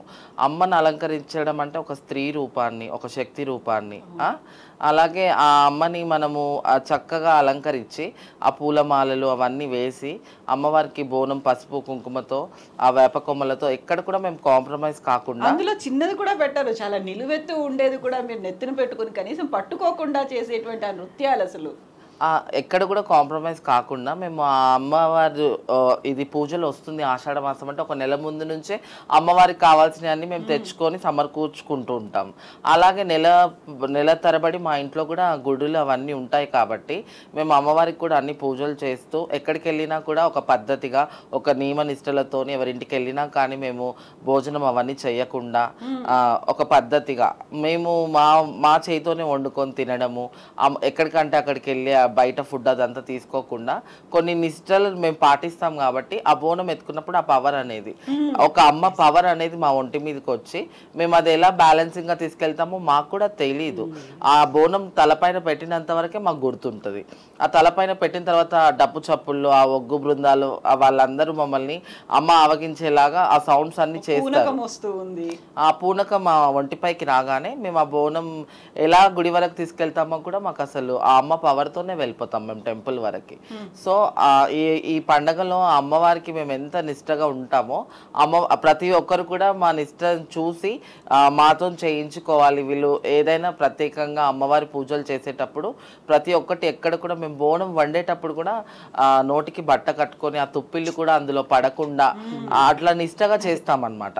ఎందుకంటే 365 రోజులు ముక్తిని ప్రసాదించే తల్లికి మనం ఒక్కరోజు భోజనం పెడతాం. ఆ భోజనం ఎక్కడ కూడా అమ్మవారికి తక్కువ కాకుండా అన్ని చలవ చేసే పదార్థాలు, పరమన్నం, పచ్చన్నం, అలాగే కోయిగూర, అలాగే ఇంకా చెప్పాలంటే బెల్లం బూరెలు అంతా ఇప్పుడు శాస్త్రి గారు చెప్పినట్టు ఒక భోగం అంటే ఒక ప్లేట్లో మనం అన్ని వెరైటీస్ ఎలా పెట్టుకుంటామో అమ్మకు కూడా టెంపుల్ దగ్గరికి వెళ్ళగానే ప్రతి ఒక్కటి అమ్మ ఆలకించే విధంగా అమ్మకు చూస్తే ఏది కూడా తక్కువ కాకుండా నిండుగా ఉండాలని అన్ని చలవ చేసే పదార్థాలు, పచ్చి పులుసు కానివ్వండి, ఉల్లిగడ్డ కానివ్వండి, చింతపండు కానివ్వండి, అన్ని అమ్మవారికి అలా సమకూర్చి చేస్తూ ఉంటాం. కాబట్టి ఆ పైన జ్యోతి కూడా చాలా విశేషం అండి. ఆ జ్యోతి మనం టెంపుల్కి వెళ్ళే వరకు అమ్మవారి చెంత చేరే వరకు మేము కరెక్ట్గా తీసుకెళ్ళాలి. ఎందుకంటే ఆ అమ్మవారి చెంత చేరిన తర్వాత మనకి ఏం ఫీలింగ్ వస్తుందంటే ఈ జ్యోతి ఎలా అయితే వెలిగిందో మనం గుడికి వెళ్ళేంత వరకు ఈ ఏడాది మొత్తం అమ్మవారు మనకి అలాగే బ్లెస్సింగ్స్ ఇస్తుంది అని ఒక వెలుగుని ప్రసాదిస్తుందని ఒక నమ్మకంతో తీసుకెళ్తూ ఉంటాం. అలాగే కొంతమంది కొన్ని ప్లేసెస్ లో ఎలా చేస్తారంటే వాళ్ళు ఏదైతే ఫుడ్ గా తీసుకుంటారో కొంతమంది పచ్చన్నం పెడతారు, కొంతమంది తెల్లన్నం పెడతారు, కొంతమంది పరమన్నం పెడతారు. ఎవరికి ఎలా అనుకూలంగా ఎవరికి ఎలా ఆనవాయితీ ఉంటే అలా పెడతారు. కొంతమంది అంటారు పచ్చన్నమే పెట్టాలి, కొంతమంది అంటారు తెల్లన్నమే పెట్టాలి, కొంతమంది ఎలా అంటారంటే మనం పసుపు వేసుకొని అన్నం తినగలుగుతామా, అమ్మవారికి ఎలా పెడతాము, మనం ఎలా తింటామో అమ్మవారికి కూడా అలాగే పెట్టాలంటారు. సో ఎవరిది ఏదైనా ఎవరి భక్తి వాళ్ళది. అమ్మ దగ్గర చూపించుకోవాలి, అమ్మ దగ్గర మనకు ఒక మంచి ఇది ఉండాలి, అమ్మ మనం పెట్టే నైవేద్యంలో ఎక్కడ కూడా తక్కువ కావద్దు అని ప్రతి ఒక్కరు ఆలోచించి మనం ఏదైతే భోజనంగా చేస్తామో అమ్మవారికి కూడా అదే భోజనంగా పెట్టాలని కొంతమంది అంటారు. కొంతమంది ఏమో నైవేద్యాలకు అప్పటి నుంచి అనాదిగా ఆచారం వస్తుంది, పచ్చన్నమే పెట్టాలి, పరమన్నమే పెట్టాలి. కొన్నిసార్లు కొన్ని దగ్గర తెల్లన్నం అట్లా పెడితే కూడా కొంతమంది విమర్శించారు, అమ్మవారికి అలా పెట్టడం ఏంటి, తెల్లన్నం పెట్టకూడదు కదా, పసుపేసే పెట్టాలి, పరమన్నమే పెట్టాలి అని. కానీ కొంతమంది ఏమంటారంటే మళ్ళీ పసుపు వేసి మనం అన్నం తినాలంటే తినం కదా, అమ్మవారికి కూడా అలాగే పెట్టాలి అని ఆ నైవేద్యాలన్నీ అంతా కరెక్ట్గా చేసి అమ్మవారికి సమర్పిస్తూ ఉంటారు. సో ఇప్పుడు రాధిక గారు ఒక మాట చెప్పారు, బోనం చేసి బోనం మీద దీపాన్ని పెట్టుకొని తీసుకెళ్తాము, ఒక వెలుగునిచ్చేటువంటి దీపం, గండా దీపం అంటారు కదా. గండా దీపం అనేది మనకి ఏదైనా దుష్ట శక్తులో లేకుంటే మనకి ఆపదల నుంచి రక్షిస్తుంది అని, అదేనా ఇప్పుడు అమ్మకి బోనం సమర్పించడంలో ఉంది? అక్షర సత్యం అమ్మది. ఎందుకంటే పూర్వకాలంలో ప్రతి ఒక్కరు కూడా ఇంట్లో ఎవరికైనా శరీరంలో ఆరోగ్యం బాగలేకపోయినా వారి యొక్క కులదైవానికి గోధుమ పిండితో చేసినటువంటి యొక్క గండ దీపాన్ని తల మీద పెట్టుకొని తలార స్నానం చేసి ఆ గండ దీపంతో దేవాలయం చుట్టూ ప్రదక్షిణ చేసి ఆ గండ దీపాన్ని స్వామికి అమ్మవారికి సమర్పణ చేయడం జరుగుతుంది. అటువంటి యొక్క గండ దీపము ఈ యొక్క బోనాల్లో ఎందుకు ప్రత్యేకత అంటే, జోగిని స్త్రీ ఎవరైతే ఆ బోనాన్ని అమ్మవారికి సమర్పణ చేస్తారు, ఇప్పుడు వారు చెప్పినట్టుగా రాధికా గారు చెప్పినట్టుగా, ఆవిడకి చాలా ప్రీతికరమైనటువంటి, వారు సంవత్సరం మొత్తం కూడా అదే దీక్షలో ఉంటారు. వారికి వేరే వ్యామోహాలు వేరే దేని మీద కూడా ఏమీ యావిగేషన్స్ ఉండవు. కేవలం వారి యొక్క ఉచ్ఛ్వాస నిశ్వాస ఆ యొక్క జగన్మాతే, వారి యొక్క శరీరం అంతే కూడా ఆ స్వామికి ఆ అమ్మవారికి అర్పణే, ఆ శివుడికి ఆ యొక్క జగన్మాతకి మాత్రమే అర్పణ. అటువంటి ఆ యొక్క ఎటువంటి యొక్క వేరే ఉద్దేశం లేని యొక్క జోగిని స్త్రీ కనుక ఆ బోనాన్ని సమర్పణ చేసి ఆ గండ దీపాన్ని తీసుకొని వెళ్ళడం వలన ఈ యొక్క ఏ ఇంటి నుంచి అయితే ఆ గండ దీపం వెళ్తుందో ఆ ఇంట్లో ఉన్నటువంటి ఒక అనారోగ్య స్థితి అంతే కూడా ఆ జ్యోతి ప్రజ్వలనతోటి నశింపజేస్తుంది, గాఢాంధకారాన్ని అంతా కూడా తొలగింపజేస్తుంది అనేది మనకి ఆ శాస్త్రం చెప్పినటువంటి ఒక విశేషం. సో ఇప్పుడు ఉషా గారు, మనం బోనాలు చేస్తూ ఉన్నాము, ప్రతిరోజు మనల్ని అమ్మ భోజనం పెట్టి దీవిస్తోంది, లేకుంటే మనల్ని చల్లగా చూస్తుంది, ఒక రక్షగా ఉంటుంది అనుకున్నప్పుడు మళ్ళీ గివింగ్ బ్యాక్, అమ్మ నువ్వు మమ్మల్ని ఇంతకాలం చూసావు, ఈ ఒక్కరోజు దాంట్లో ఉన్నది ఏంటి అసలు? 365 రోజులు 64 రోజులు నువ్వు మమ్మల్ని చక్కగా చూసుకున్నావు, ఇది మేము ఇస్తున్నాము నీకు, దాన్ని ఎలా చూడొచ్చు అసలు? కృతజ్ఞత, గ్రాటిట్యూడ్ అంటారు, ఏమంటారు? కరెక్ట్, అదే మాట, కృతజ్ఞత. ఇప్పుడు మనకి ఏమి అడగకుండానే చేస్తున్న అమ్మకి ఇంట్లోనే చూడండి, ఇప్పుడు పిల్లలు ఉంటారు. నాకు చాలా, నేను ట్రైనర్గా ఈ కౌన్సిలింగ్ ట్రైనింగ్ సెషన్స్కి వెళ్ళినప్పుడు చిన్నపిల్లలతో మాట్లాడుతున్నప్పుడు ఆశ్చర్యం వేస్తుంది. వాళ్ళ పసి మనసుల్లో, అంత చిన్న మనసుల్లో వాళ్ళకి ఎంత చక్కటి భావాలో. ఒక పాపకు రోజు చెప్పింది, చాలా పువర్ ఫ్యామిలీ వాళ్ళు, మామూలు దీంట్లో ఆ అమ్మాయికి ఫీజుకి దీనికే ఇబ్బంది పడుతూ ఉన్నారు. వాళ్ళ మదర్ పనిచేస్తున్న వాళ్ళు ఎవరో ఆ అమ్మాయికి చదివిస్తున్నారు. ఇట్లా నడుస్తోంది. 3 పిల్లలు ఆ తల్లికి, 2 ఆడపిల్లలు. వాళ్ళకి ఎలా ఉన్నా మగపిల్లవాడి కోసం ఆశ ఉంటుంది కాబట్టి 3వది మగపిల్లవాడు పుట్టే వరకు కూడా 3 పిల్లలు ఉన్నారు. వాళ్ళని పోషించలేని పరిస్థితి, తండ్రి ఏమీ పట్టించుకోడు, తల్లి పాపం ఏదో కష్టం చేసుకుంటుంది. ఇది పరిస్థితి. ఆ పాప అంటుంది, ఒకరోజు మా ఇంట్లో నా బర్త్డే రోజు మా బాబు యూఎస్ నుంచి నాకు అక్కడి నుంచి కేక్ అది పంపించి బుకే అవి పంపించాడు. అప్పుడు ఆ పాప వచ్చిందనమాట, ఆ చిన్న పాప వచ్చి చూసి, ఏంటమ్మా ఇట్లా దీంతో వచ్చింది, ఇది అది ఎక్కడి నుంచి, అన్న పంపించాడా? అవునమ్మా అన్న పంపించాడు. ఏంటి అని అంటే, ఇవాళ, అప్పుడు మా హస్బెండ్ చెప్పారు, ఇవాళ తన బర్త్డే అందుకని చెప్పేసి అన్న పంపించాడు అని చెప్పేసి. ఇంత మొహం అయిపోయింది, ఇంత ఆనందము పడిపోయింది. ఏమంది తెలుసా, అమ్మ నేను తర్వాత మళ్ళీ నీ దగ్గర ఇస్తాను, మా అమ్మది కూడా చెప్పింది, దసరాలు ముందు రోజో ఏదో అని చెప్పిందమ్మా, నేను ఒక్కసారి గుర్తు చేసుకుంటాను, అమ్మ నాకు ఒక్క 100 రూపాయలు ఇస్తావమ్మా, మళ్ళీ పట్టుకుందు తర్వాత ఎప్పుడైనా, నేను మా అమ్మకి ఏదైనా కొంటానమ్మా, గాజులు కొంటానమ్మా, గాజులు కొని మా అమ్మకి ఇస్తాను. నాకు నిజంగా ఐ వాజ్ సో టచ్డ్ అండి. అంత చిన్న పిల్ల, 7 ఏళ్ళు 8 ఏళ్ల పిల్ల అమ్మకి గాజులు కొనిపెట్టాలి, అమ్మకి గాజులు ఆ రోజు పుట్టినరోజుకి అనే భావన, అంటే చిన్న ఏదైనా తనకున్నది. అక్కడ ఆ తల్లి ఎంత సంతోషపడుతుందండి ఆ గాజులు వేసుకుని, ఆ చిన్న పిల్ల. అంటే మనకి మామూలుగా మనం పెంచి వాళ్ళని పోషిస్తున్న మామూలు తల్లికే ఇంత ఆనందం ఉంటే ఒక పిల్ల ఇది అని, ఆ విశ్వజనని అసలు ఇంత మనం అడగకుండానే, అసలు తల్లికి ఆవిడకి డెలివరీ అవ్వకముందరే పిల్లల పోషణకు కూడా ఆవిడ మొత్తం ఏర్పాటు చేస్తోంది కదా. ఎవరు అడిగారు? పిల్ల పుట్టాక ఎట్లాగా భోజనం అని ఆలోచిస్తున్నారా ఎవరైనా? అది కూడా ముందరే ఏర్పాటు చేసి ప్రతి జీవికి తిండికి ఎటువంటి కష్టం లేకుండా, పోషణకు ఎటువంటి కష్టం లేకుండా ముందరే ఏర్పాటు చేస్తున్న తల్లికి అసలు మనం ఏం అడిగింది ఆవిడేం అడగదు. ఈ అరిషడ్ వర్గాలు బండాసురుల్లాగా ఆవిడ అవతారం ఎత్తకుండా మన లోపల ఉన్న అరిషడ్ వర్గాల్ని మనం ఎప్పటికప్పుడు చెక్ చేసుకుని నిర్మూలించుకుంటే, పవిత్రమైన హృదయంతో ఆవిడికి పూజ చేస్తే చాలు. అమ్మా నువ్వు ఇంత గొప్పదానివి, నన్ను ఎప్పుడు ఇలా జారిపోకుండా చూసుకో అమ్మా, ఆ శక్తి నాకు ఇవ్వమ్మా అని ప్రే చేస్తే ఎప్పుడూ అండగా ఉంటుంది చేపట్టుకుని. మన వైపు నుంచి కృతజ్ఞతగా చేసేది ఏమిటంటే, ఇట్లా మనం ఒక రోజైనా కూడా ఆవిడ పేరు చెప్పుకుని, అమ్మ నాకు చేతనైంది, నేను అన్నీ నువ్వు ఇచ్చినవే అమ్మా, నేనేమి ఇవ్వట్లేదు, అందుకని దీంతో పాటు నువ్వు ఇచ్చిన బియ్యం, నువ్వు ఇచ్చిన పంట, నువ్వు ఇచ్చింది అన్నిటితో తయారు చేశాను, నా మంచి మనస్సుతో నీకు ఇవి అర్పిస్తున్నానమ్మా, ఈ మనస్సుతో నేను ఇచ్చింది ఇవి తీసుకుని మమ్మల్ని అందరినీ చల్లగా చూడు అని వేడుకోవడం, గ్రాటిట్యూడ్ చూపించుకోవడం అంతే. సో రాధిక గారు, ఇప్పుడు మీరు ఎలా అయితే అమ్మకు సేవ చేస్తూ అమ్మకి బోనం ఇస్తుంటారో, అక్కడ ఉన్నటువంటి భక్తులకు కూడా ఒక నమ్మకం ఏంటంటే మీ ఆశీస్సులు కూడా వాళ్ళకి కావాలి అనేది. మీ దగ్గరికి వస్తుంటారు కదా చాలామంది, మీరు ఆ పూనకాలతో బోనం తీసుకొని ముందుకు వెళ్తున్నప్పుడు ఒక అడుగు వేయడానికి కూడా చాలా సమయం పడుతుంది, ఎందుకంటే మీ చుట్టూ అంతమంది భక్తులు మూగుతూ ఉంటారు కదా. అప్పుడు ఏమనిపిస్తుంది, మిమ్మల్ని మీరు ఒక సేవకురాలుగా చూసుకుంటారా, లేకుంటే వాళ్ళకి మీరు ఆశీర్వాదాలు ఇస్తున్నారు, మిమ్మల్ని కూడా ఒక అమ్మ రూపంలో చూసుకుంటూ ఉంటారు కదా, అప్పుడు ఉండేటువంటి ఒక భావన అనేది కంప్లీట్గా డిఫరెంట్గా ఉంటుంది. ఎలా అనిపిస్తుంది ఆ టైంలో అసలు? మనం ప్రతి గుడిలో అమ్మవారికి పూజ చేస్తాము, ప్రతి దగ్గర అన్నీ పెడతాము, అమ్మవారికి అలంకరణ చేస్తాము, అమ్మవారికి అన్ని సమకూరుస్తాము. అయితే ఆ అమ్మ వాళ్ళతో మాట్లాడదు. ఆ అమ్మే మా ఒంటి మీదకి వచ్చి మేము అలా వెళ్తూ ఉంటే అందరూ అమ్మ వస్తుంది, అమ్మ ఆశీర్వదిస్తుంది అని చెప్పి ఆమె కాళ్ళు తగిలినా చాలు, ఆమెను చేయి పట్టుకున్నా చాలు, ఆమెను ముట్టుకున్నా చాలు అని అనుకునే వాళ్ళు చాలా మంది ఉంటారు. మేము బోనం ఎత్తుకొని వెళ్ళేటప్పుడు కొన్ని వందల వేల సంఖ్యలో ఉంటారు జనాలు. ఇప్పుడు గోల్కొండ కానివ్వండి, సికింద్రాబాద్ ఉజ్జయిని మహంకాళి టెంపుల్ దగ్గర కానివ్వండి, లాల్ దర్వాజా మహంకాళి టెంపుల్ దగ్గరనే కానివ్వండి, నార్మల్గా మేము వెళ్ళిన ప్రతి చోటు అమ్మకి ఎలా అయితే వైనం ఇస్తారో అలా వైనం ఇచ్చి మమ్మల్ని ప్రత్యేకంగా చీర సారె అవన్నీ పెట్టి అమ్మని ఎలా అయితే గౌరవప్రదంగా మనం చూస్తామో మమ్మల్ని కూడా అలాగే చూస్తారు. అలా నేను బ్లెస్డ్ అనే చెప్పాలి. అంటే నేను నన్ను మొక్కుతున్నారు అని ఎప్పుడు అలా అనుకోను, నా ఒంట్లో ఉన్న అమ్మవారిని మొక్కుతున్నారు. ఎవరైనా నా కాళ్ళు మొక్కినా కానీ నేను ఎప్పుడు వీళ్ళేంది నా కాళ్ళు మొక్కుతున్నారు అన్న ఇంటెన్షన్ నాకు ఉండదు. ఎప్పుడైనా నేను ఒకటే ఇంటెన్షన్ నా మైండ్లో ఏముంటుందంటే నా ఒంట్లో ఉన్న అమ్మవారిని మొక్కుతున్నారు అన్న ఫీలింగే నాకు ఉంటుంది. అలా అన్నమాట. నిజమే. అంటే అక్కడ అంతా చుట్టూతా కనిపించేదంతా ఒక భక్తి భావమే కనిపిస్తుంది. ఆ రోజంతా ఉదయాన్నే 4ంటికే తొలి బోనం అనేది అమ్మవారికి సమర్పించిన తర్వాత అర్ధరాత్రి వరకు కొనసాగుతుంది.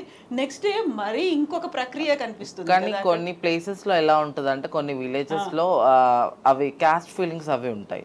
ముందు వీళ్ళు వెళ్ళాలి, ముందు వాళ్ళు వెళ్ళాలి, ముందు వాళ్ళు చేయాలి, ఇది చేయాలని కొన్ని ప్లేసెస్ లో నాకు అది బాధగా అనిపిస్తుంది. కానీ మేము వెళ్ళిన ప్రతి ప్లేస్ లో ఆ క్యాస్ట్ ఫీలింగ్స్ ఉన్న వాళ్ళు కూడా తను జోగిని, తను వచ్చింది, అమ్మకు చాలా వాళ్ళు దగ్గరగా ఉంటారు, వాళ్ళ క్యాస్ట్ ఫీలింగ్స్ అన్నీ కూడా పక్కకు పెట్టి మమ్మల్ని మా చేత ఫస్ట్ సమర్పించే విధంగా వాళ్ళన్నీ కూల్ డౌన్ అవ్వి వాళ్ళ ఫీలింగ్స్ అన్ని టాలరేట్ చేసుకొని వాళ్ళు వచ్చారు, ముందు వాళ్ళ బోనం ఎందుకంటే ఊర్లలో క్యాస్ట్ ఫీలింగ్స్ ఇవన్నీ ప్రియారిటీస్ చాలా ఉంటాయి.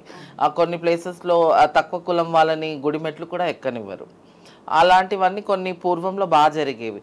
ఇప్పుడు ఈ కంప్యూటర్ జనరేషన్లో అందరు కూడా అమ్మవారికి సమానమే, భగవంతుని ముందు అందరం సమానమే, అందరు తినేది అన్నమే, అందరు బ్లడ్ ఒకటే, భగవంతుడు అందరు ఇచ్చింది అమ్మ ఒక ఇదే.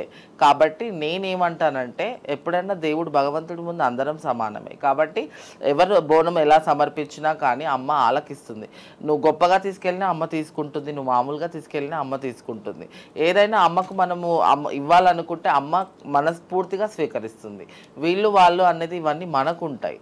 కానీ అమ్మకైతే అందరం అమ్మ బిడ్డలమే, అమ్మ దృష్టిలో అంతా ఒకటే కదా, అందరం అమ్మ బిడ్డలమే.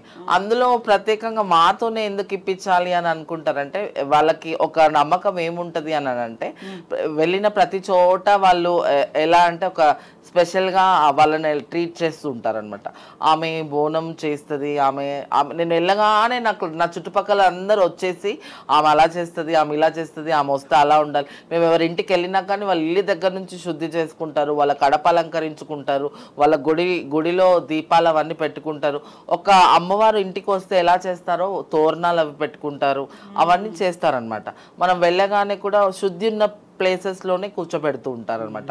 అంత ప్రియారిటీ ఇచ్చే వాళ్ళు వాళ్ళకి ఇంటెన్షన్ ఏముంటుంది అని అంటే ఎప్పుడు ఎంతసేపు ఉన్నా కానీ వీళ్ళు అమ్మవారికి చాలా దగ్గరగా ఉన్నారు, వీళ్ళ చేత మనము చేయిస్తే మంచిది అన్న ఒక కాన్సెప్ట్తోనే అందరూ వాళ్ళ మైండ్ సెట్తోనే అలా చేయిస్తూ ఉంటారు. కానీ వెళ్ళిన ప్రతి ప్లేస్ దగ్గర కూడా ఆ యాక్సెప్టెన్సీ జనాలలో కూడా కొంతమందికి వాళ్ళే చేయాలా అన్న ఇంటెన్షన్ కూడా కొంతమందికి వస్తూ ఉంటుంది. కొంతమంది తక్కువగా ఆలోచించే వాళ్ళు కూడా ఉంటారు. కొంతమంది ఎలా అంటే వాళ్ళే చేస్తే అవుతుందా, మనం చేస్తే అమ్మ స్వీకరించదా అన్న విధంగా కూడా ఆలోచించే వాళ్ళు ఉంటారు. కాకపోతే అమ్మ ఎందుకు ఎలా స్వీకరిస్తుంది అనేది కాదు, మనం ఎప్పుడు ఎలా ఇచ్చినా కానీ మనం చేసే విధానంలో కూడా ఎక్కడ కూడా తప్పు చేయకుండా అమ్మ చెంత చేరే వరకు మనం అమ్మ ధ్యానంలో అలా వెళ్తూ ఉంటే ఎవరు ఎలా అనుకున్నా మన కాన్సెప్ట్ అంతా అమ్మ చెంత చేరాలి. అమ్మ చెంత చేరడానికి మనం ఎలా వెళ్ళినా తప్పులేదు. మధ్యలో మెసెంజర్స్ గా ఉంటారు అమ్మ నుంచి, లేకుంటే ఒక మీడియేషన్ అనేది కనెక్షన్ డెవలప్ అవుతుంది. అయితే శర్మ గారు, ఇప్పుడు రాధిక గారు ఒక మంచి మాట చెప్పారు, అమ్మకి అందరూ సమానమే అనేది. మిగతా ఏగుళ్లలో ఎలా ప్రయారిటీలు అని ఉన్న టికెట్లు టోకెన్లు ఇవన్నీ ఉన్నప్పటికీ కూడా ఇక్కడ మనం డప్పు చప్పులు లేనిది బోనాలు ఊహించలేము, అక్కడ శివసత్తుల నృత్యాలు లేనిది ఊహించలేము, పోతరాజుల విన్యాసాలు లేనిది ఊహించలేము. ఏ ఒక్కటి లేకుండా ఇప్పటిదాకా ఒక బోనం జరగలేదు కదా. వాస్తవం. అలా అయితే ఆ అమ్మకి అందరూ సమానులు అన్నట్టే కదా. ఇంకా ఆవిడకి మానవుల పట్ల ఎటువంటి యొక్క విభేదం లేదు, పశుపక్షాదుల పట్ల కూడా ఎటువంటి యొక్క విభేదం లేదు. వాటికి తోచినట్టుగా అవి కూడా దైవారాధన చేస్తూనే ఉంటాయి ఏదో రకంగా. ఇప్పుడు కోడి ఉంది, కోడిని కోస్తూ ఉంటారు. కోడి కూడా అమ్మవారికి నా దేహం అమ్మవారికి సమర్పణ చేసుకుంటున్నాను అని భావిస్తుందేమో.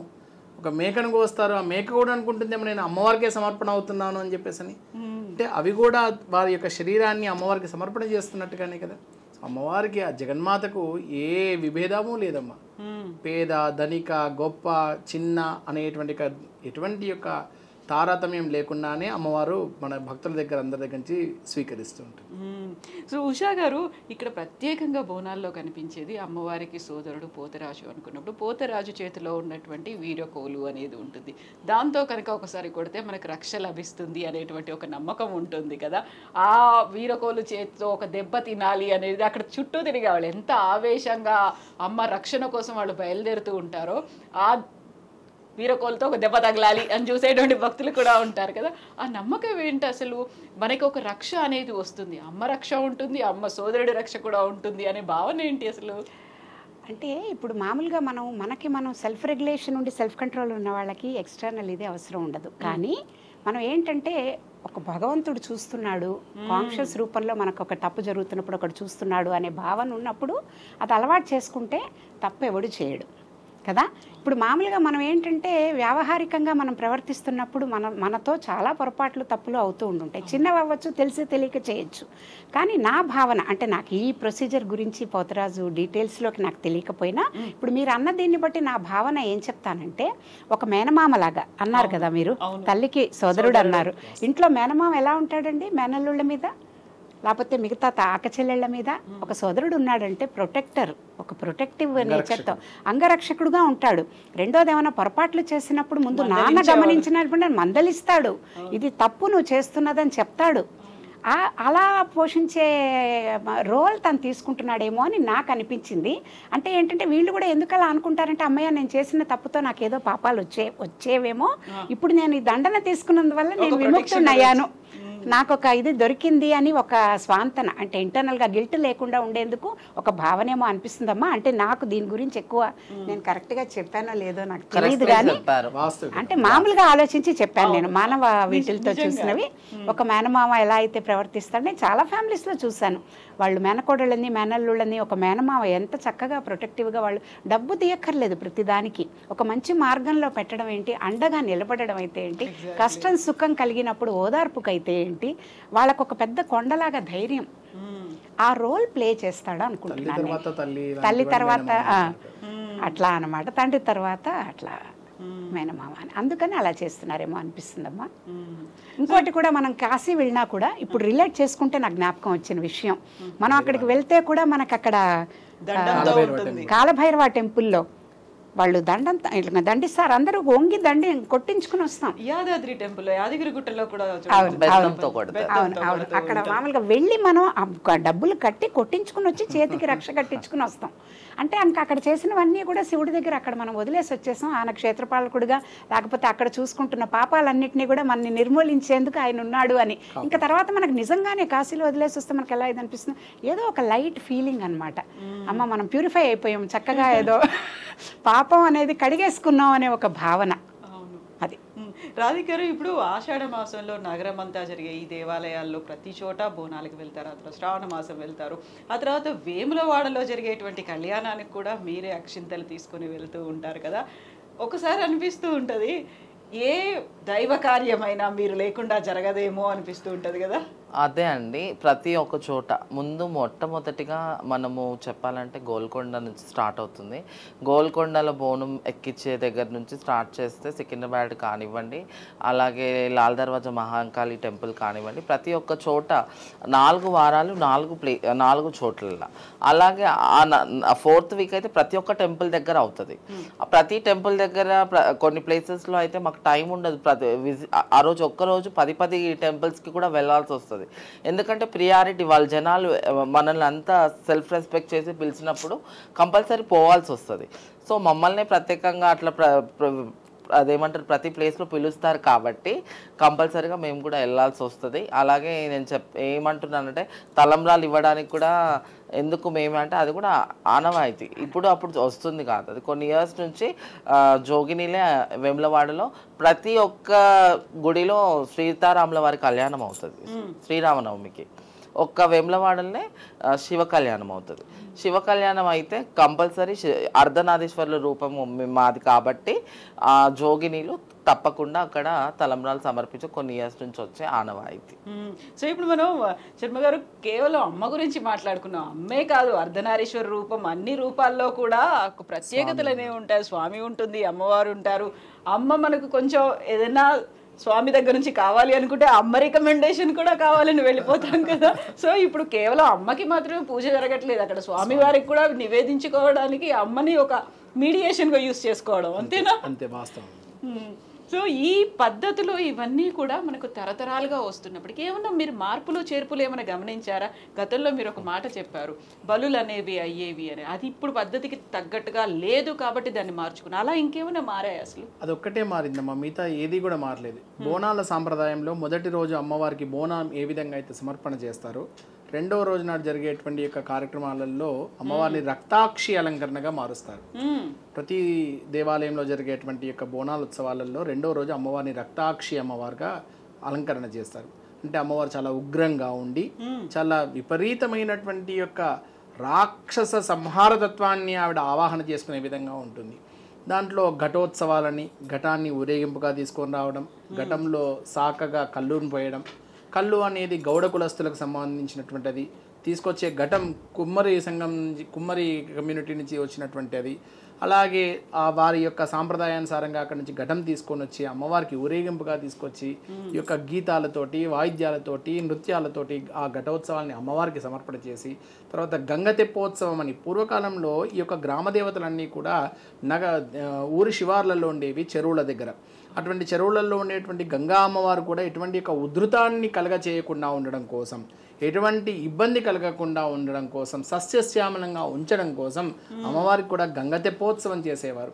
అలాగే ఆనాదిగా వస్తున్నటువంటి ఆచారం ప్రకారం పచ్చి కుండ మీద ఒక జోగిని స్త్రీ శరీరం మీదకి ఆవాహన చేసుకొని దైవం మానుష రూపేణ అని మన యొక్క శాస్త్రాలు చెప్తున్న విధంగా ఆ యొక్క అమ్మవారి యొక్క తత్వాన్నంతేకాదు తన యొక్క శరీరం మీదకి ఆవాహన చేసుకొని మనకి భవిష్యవాణి తెలియజేస్తుంది. మనం అడిగే ప్రశ్నకి, అమ్మా జగన్మాత, మా యొక్క జంట నగరాల్లో విపరీతమైనటువంటి యొక్క డ్రగ్స్ వాడకం ఎక్కువైపోయిందమ్మా, వీటన్నిటిని కూడా సంహారణం చేయండి అమ్మా అని చెప్పగానే ఆ జగన్మాత చెప్తుంది ఏ విధంగా చేస్తే దానికి నిర్మూలన కలుగుతుందో దానికి చెప్పేటువంటి కది. మనం అమ్మవారి ముందర నిల్చొని అమ్మ ఈ యొక్క డ్రగ్స్ మాఫియానన్నింటినీ కూడా నాశనం చేయమ్మా అంటే ఆవిడ మనకి ఏమైనా సమాధానం చెప్తుందా? చెప్తుంది, ఆవిడ చేసే విధంగా చేస్తుంది. ఇక్కడైతే ఆవిడ నోటి నుండి ప్రత్యక్షంగా వాళ్ళందరూ కూడా వినబడే విధంగా, అందరి యొక్క రోమాలు నిక్కపొడిచే విధంగా చాలా బిగ్గరగా చెప్తుంది, నేను ఈ విధంగా చేయండి, నాకు ఈ విధంగా సాకలు పోయండి, నాకు ఈ విధంగా ఆరాధన చేయండి, మీ యొక్క పాపాన్నంతా కూడా నశింపజేస్తానని చెప్పేసి ఆవాహన చేసుకున్నటువంటి ఆ యొక్క జోగిని స్త్రీ చెప్పేటువంటి యొక్క మాటలు విన్న తర్వాత సాక్షాత్తు అమ్మవారే వచ్చింది, ఆ అమ్మవారే మనతో చెప్పినట్టుగా మనం భావన చేస్తాం. అలాగే దీంట్లో భాగంగా అమ్మవారికి బద్దిపాలు సమర్పణ చేయడం జరుగుతుంది. మనం చెప్పినటువంటి ఘటంలో వచ్చినటువంటి కళ్ళు అనేది శరీరంలో ఉన్నటువంటి రుగ్మతలన్నింటినీ కూడా తొలగింపజేస్తుంది, అమృత పానీయం అంటారు. అటువంటి అమృత పానీయాన్ని ఈ యొక్క శాక్తయాగమంలో ఏం చెప్పబడిందంటే, ఎవరైతే తీర్థంగా తీసుకుంటారో వారికి శరీరంలో చాలా లాంగ్ స్టాండింగ్ హెల్త్ ఇష్యూస్ ఏమన్నా ఉన్నా కానీ తగ్గిపోతాయని. ఇప్పుడైతే కల్తీ కళ్ళు అవన్నీ వస్తున్నాయి, కానీ పూర్వకాలం అయితే డైరెక్ట్ చెట్టు నుంచి తీసి గౌడ కులస్తులు తీసుకొచ్చి అమ్మవారికి సమర్పణ చేసేటువంటి సాంప్రదాయం ఉండేది. అటువంటి యొక్క బద్దిపాలని తీర్థంగా ఇచ్చేవారు. అలాగే ఆ బలిగంపని ఆ ఊరి పులిమోర దగ్గర నుంచి ఆ ఊరు చుట్టూరా చల్లినట్టయితే ఎటువంటి యొక్క దుష్ట శక్తులేవి కూడా ఆ యొక్క గ్రామంలోకి ఆవాహించకుండా పశుపక్షాలని, ఇంట్లో ఉన్నటువంటి పిల్లా పాపల్ని, పెద్దల్ని అందరిని కూడా కాపాడుతుందని చెప్పేసి అందరికీ కూడా ప్రగాఢమైనటువంటి నమ్మకం ఈ యొక్క రంగంలో జరిగేటువంటి ప్రక్రియ. ఈ గావులో జరిగేటువంటి దాంట్లో పూర్వకాలంలో ఒక రకమైనటువంటి యొక్క ఏదైనా మేకను కానివ్వండి, కోడిని కానివ్వండి, దున్నపోతును కూడా కొరికినటువంటి సందర్భాలు ఉన్నాయి. ఇప్పుడున్నటువంటి న్యాయ వ్యవస్థకి తగినంత విధంగా ఆ గావును ఒక్కదాన్ని మాత్రమే మార్పు చేయడం జరిగింది తప్ప మిగతావన్నీ కూడా తరతరాలుగా వస్తున్నటువంటి ఆచారం ప్రకారమే మేమందరం కూడా అవలంబిస్తున్నాము, పాటిస్తున్నాము. భక్తులందరూ కూడా దానితోటే చాలా సస్యశ్యామలంగా ఆయురారోగ్యాలతోటి, సుఖ సంతోషాలతోటి, అమ్మవారి యొక్క ప్రగాఢమైనటువంటి యొక్క అమృత ఆశీస్సులతోటి వరాలు పొందుతున్నారని మేము భావిస్తున్నాం. సో ఉషా గారు, ఇప్పుడు మనం బోనం సమర్పించడం అనేది 365 రోజులు అమ్మ మనల్ని చల్లగా చూసుకుంది. ఈరోజు బోనం ఇస్తున్నాం. సంవత్సరం అంతా మమ్మల్ని హ్యాపీగా ఉంచింది అమ్మవారు. ఆ తర్వాత బోనం సమర్పించిన తర్వాత అక్కడ ఏమైనా వెలితి జరిగిందా, లేదు నాకు ఇంకా ఎక్స్పెక్టేషన్స్ ఏదున్నాయి, ఇవన్నీ చెయ్యండి అని చెప్పుకోవడానికి రంగం రూపంలో, భవిష్యవాణి రూపంలో అమ్మ బయటకు వచ్చి మాట్లాడుతుంది అనుకున్నప్పుడు ఆ ఎక్స్పెక్టేషన్స్ అంటే మనం తను ఏదైతే కోరుకుందో దాన్ని రీచ్ అవ్వలేకపోయామా, లేకుంటే మనకు ఉన్నటువంటి సమస్యల్ని ఇంకా వెలితిగా ఉన్నాయి, అమ్మ నువ్వే చూడు అని చెప్పుకోవడమా? ఎలా చూస్తారా భవిష్యవాణి రూపంలో అమ్మ పలుకుని? అంటే ఇప్పుడు నాకేమనిపిస్తుందంటే మనం ఎలా ఉండాలో అలా ఉండకుండా ధర్మం తప్పి ఉన్నప్పుడు ఆవిడ మనని బాగా హెచ్చరిస్తుంది. అవును కదమ్మా? అంతే అండి, కరెక్ట్ చెప్పారు. అది మిగతా అన్ని అంటారా, నాకు పాయసం బదులు తెల్లన్నం పెట్టావు, ఇవన్నీ ఏంటంటే ఇవన్నీ డీటెయిల్స్, ఎవరి అలవాటుని బట్టి వాళ్ళు చేస్తారు. దాని గురించి అమ్మ భావిస్తుంది, అమ్మ నొచ్చుకుంటుందని నేను అనుకోను. అలా అనుకోరు. మనకిప్పుడు తెలిసి తెలియక పిల్లలు ఏమైనా ఇంట్లో పొరపాటు చేస్తే తల్లి నొచ్చుకుంటుందమ్మా, ఆవిడెందుకు నొచ్చుకుంటుంది? కానీ పిల్లలు దారి తప్పి ప్రవర్తిస్తున్నప్పుడు, లేకపోతే ధర్మం సరిగ్గా లేనప్పుడు ఆవిడ గట్టిగా హెచ్చరిస్తుంది. అది నేను నమ్ముతాను. అంటే ఆవిడ వాక్కు ద్వారా ఇట్లా మనకి సమాజానికి, సమాజ హితం కోసం అందరూ కూడా కలిసిమెలిసి ఒక సఖ్యతగా, ఒక వసుదైక కుటుంబకంలాగా ఉండాలి అని అంటే ఎవరి పాత్ర వాళ్ళు పోషిస్తూ ధర్మంగా ఉండాలి, ధర్మాన్ని విడకూడదు. అందరికీ ఉన్నవాళ్ళు లేని వాళ్ళతో సహాయపడుతూ ఒక సంఘటితంగా, ఒక చక్కగా, ఒక ఆనందకరమైన వాతావరణంలో ముందుకు వెళ్ళడానికి ఏం కావాలో అలాంటివి జరగనప్పుడు ఆవిడ చెప్తుంది అని నేను భావిస్తాను. అంతేనమ్మా? చాలా కరెక్ట్గా చెప్పారు. అందులో కూడా పచ్చికుండ మీద నిలబడి రంగం చెప్పడం, భవిష్యవాణి వినిపించడం అంటే ఎలా జరుగుతుంది అనుకుంటారు? అక్కడ ఆ శక్తి ఆవాహన జరుగుతుంది, అమ్మే పలుకుతుంది అనుకున్నప్పుడు అంతసేపు నిలబడ్డం ఒక ఎత్తు అయితే అమ్మ ఎలా పలుకుతుందో అలా పలకడం అనేది ఏం జరుగుతుంది అక్కడ? ఈ ఏడాది మొత్తం ఈ సకాలంలో ఏదైతే జరుగుతుందో ఆ పచ్చికుండ మీద రంగం నిలబడి వర్షాలు ఎలా కురుస్తాయి, ఈ ఏడాది మొత్తం ఈ ఋతు పరిణామాలు ఎలా ఉంటాయి.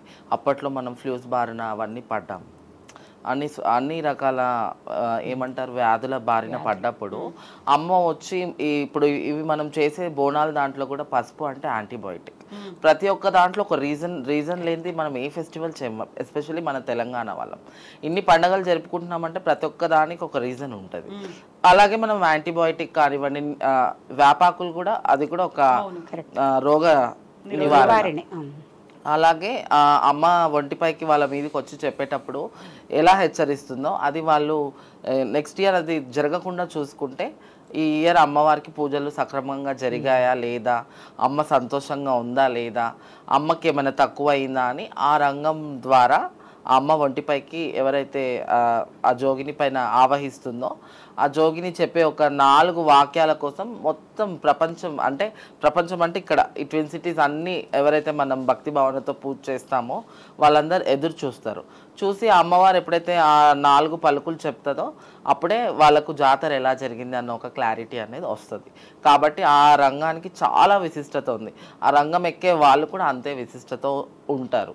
ప్రతి ఒక్క చోట ఆ రోజు ఆ రంగం వినడానికి కోసం అని చెప్పేసి పెద్ద పెద్ద వాళ్ళు అంటే ముఖ్యమంత్రులు కానివ్వండి, లోకల్గా ఉన్న మినిస్టర్స్ కానివ్వండి, ప్రతి ఒక్కరూ ఆ టెంపుల్ దగ్గరకు వచ్చి వెయిట్ చేస్తారు అమ్మ ఎలా పలుకుతుంది, అమ్మ ఏం చెప్తుంది అని. కాబట్టి నేనేమంటానంటే రంగం అనేది నార్మల్గా ప్రతి ప్లేస్లో చిన్న గుడి దగ్గర నుంచి పెద్ద గుడి వరకు చేస్తారు. వెళ్ళిన ప్రతి చోట అమ్మ ఏ విధంగా పలుకుతుంది, గుడి ఏ ప్లేస్ అయినా ఎక్కడైనా. కాబట్టి అమ్మ బ్లెస్సింగ్స్ అనేటివి ఇయర్ మొత్తం అందరికి ఉండాలని ఈ రంగం ద్వారా కూడా చెప్పిస్తూ ఉంటారు. సో అమ్మ ఎక్కడైనా, ఏ రంగమైనా, ఏ భవిష్యవాణి రూపైనా ఒకే వాయిస్తో చెప్తుంది అనుకున్నాడు. అమ్మ ఏం కోరుకుంటుంది, ఏం జరగాలనుకుంటుంది, ప్రతి చోట అదే జరగాలని కోరుకుంటుంది. అంతేనా? అంతే అమ్మా.